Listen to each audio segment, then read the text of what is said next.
Hi, I hope you're having a great day. Well, today I want to talk about Indian sweets versus the commercially prepared chocolates, desserts, and everything that we get in the market.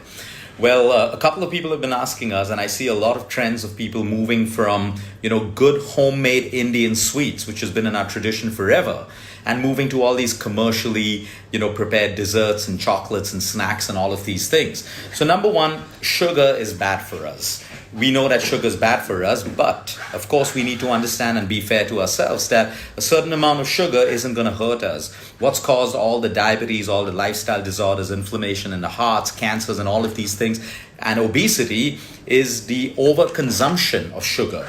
Go back 15, 20 years ago, people had a teaspoon of sugar in their morning cup of chai. People had a teaspoon of sugar in their afternoon or evening cup of chai. And usually on festivals and religious days, they had some Indian sweet or a dessert.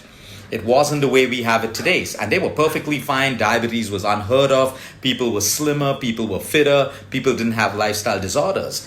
But then we started over consuming it, not just in our tea, but the mindless snacking that we have throughout the day. All of that started changing.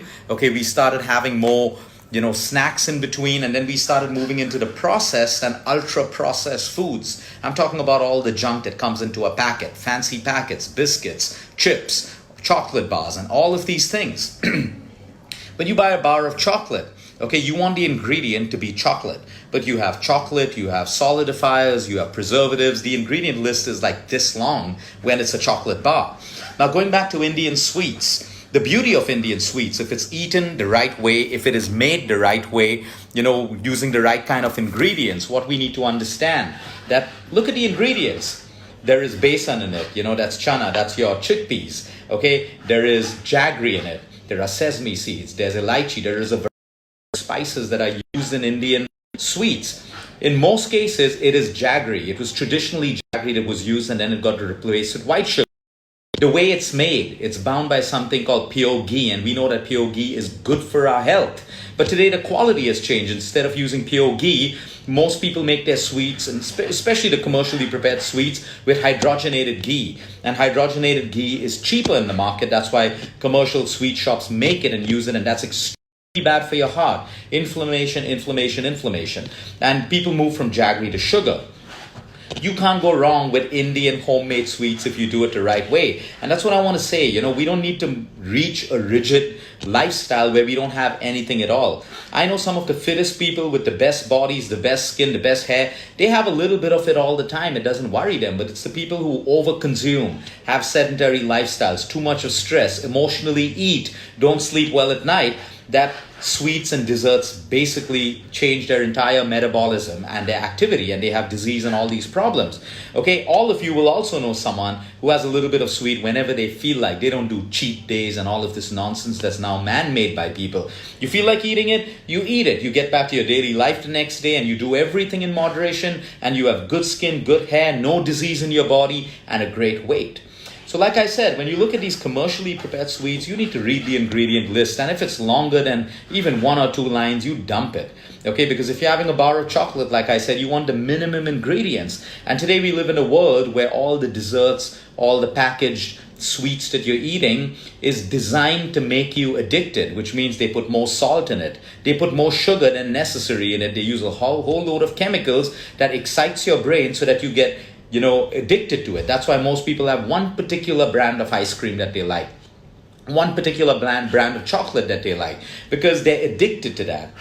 But when you make your home sweets, like I said, and if you don't make your own home sweets because you don't have time, there are a lot of home bakers that do this today. They make beautiful Indian sweets, beautiful desserts, snacks, all of that stuff, which are made out of their home using pure ingredients that don't harm your health. And the advantage that homemade Indian sweets have over the commercially prepared crap is people put love into it. The sweets and desserts that your mom made for you and your grandmom made for you, they put love in it. They put so much of love in it, and love is an energy that gets transferred from the food that you eat into your body. But no one's putting love in the factories that are churning out all your bars of chocolate. No one's putting love in the commercial establishments that are making high volume products because it's a sales number, and the more they sell, the more rich they get. It's as simple as that. I don't have a problem, but choose quality over quantity. It is so important for you to do that. There are so many people, and I always give this example. When I look at the Indian servant culture in our country, when I look at the farmers and all of that stuff, they eat an Indian sweet, they have a little bit of dessert once in a way, they do all these things, they just get back to their normal lives, which are very, very active, and they have literally zero disease compared to people living in urban populations.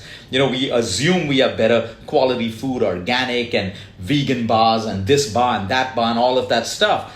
But we don't see the simple lives of our servants, our cooks, people working in the fields. They have simple things. They eat everything. They're happy. They don't have disease. So which community is doing better is something that we have to be open to. I'll give you a simple example. What I've noticed, and you should do this too, look at your servants, look at your cooks, look at a lot of the house help that you have around you or in this country. Look at the quality of their hair. They have beautiful, thick, long hair. And I speak to them. Whenever I see them, I ask them what they do.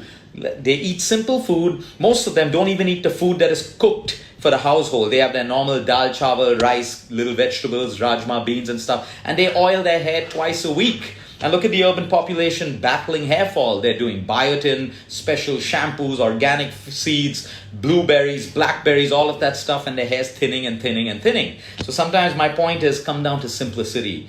Look at what's working for these people. They have a simple lifestyle. They're not even going to the gym. They're not slugging protein shakes. They're not doing collagen sachets. But they have hair way better than most people out there in the urban society today.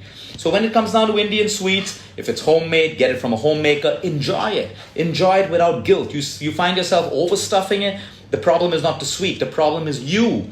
Learn how to zip up your mouth. Learn how not to be greedy. Learn how to have portion control. The problem is never the sweet. The problem is the person eating it. So home sweets, Indian sweets over commercially prepared sweets, definitely yes. Quality of ingredients, type of ingredients, and that additional ingredient called love. Have a great day, everyone. Until next time, eat smart, move more, sleep right, and breathe deep.